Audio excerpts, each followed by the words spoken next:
就医之事，究养生之务，解疾病之惑。大家好，我是你们的老朋友安大夫。咳嗽是目前来说最常见的日常疾病之一无论是常年久咳，还是感冒引起的咳嗽，都影响着我们的日常生活和工作。不想吃药就想治咳嗽，您还别说，我还真有个方子。我给大家讲一个故事。有一天我去拜访一位老中医，正好家里有2位客人，是奶奶带着孙子来瞧病。孙子咳嗽了很久了，吃了很多药都不见效。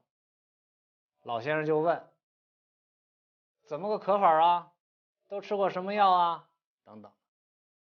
把了脉，看了舌苔，最后老先生就说不用吃药了，去市场买2根香蕉，切成小块，然后放1块冰糖进去，冰糖要用捣蒜的罐子碾碎，和香蕉一块放到碗里边，放进去半碗水，然后上笼屉蒸，10分钟就可以了。放温了吃，一定要在睡觉前吃，其他时间不行。同时连汤也一块喝掉。记住不要煮的时间太长，煮过了就效果不好了。这个事儿就过去了。过了一阵子我又有事儿去拜访老先生，碰巧上次那位小朋友和他奶奶又来了。我就问怎么样咳嗽好了吗？奶奶就说好很多了基本不咳了。我就问老先生，这个方子也没什么特殊怎么疗效这么好呢？老先生就说方子其实很多人都知道，为什么有的人吃了不管用，而有的人吃了管用呢？原因其实就在于细节。很多人对细节把握的不好，譬如蒸的时间过长，水放的过多，吃的时间不对等等，那么疗效就不好了。细节决定着一个方子的疗效，很多方子都是这样。有很多很老的中医到现在还是不知道方子的细节，自己都不知道该怎么用，开的方子病人吃了能管用吗？我们今天说的这个止咳汤是常用的滋润性甜汤。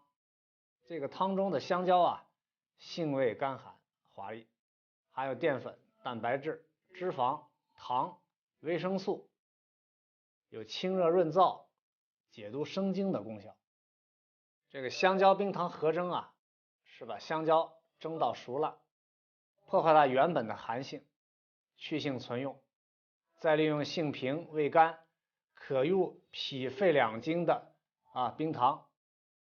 冰糖呢具有补中益气、和胃润肺的功效，两者合炖呢发挥止咳和化痰的作用。不过这是针对感染的燥热性咳嗽而言，如果属于过敏性的支气管炎、老年人的肺部功能衰退所引起的慢性支气管炎来说，效果就不好了，因为这属于寒咳一类的。这个方子对燥热性的咳嗽有很好的疗效，而且对胃气上逆、不能卧床等情况呢都有比较好的缓解作用。有这方面困扰的朋友呢，不妨可以试一下。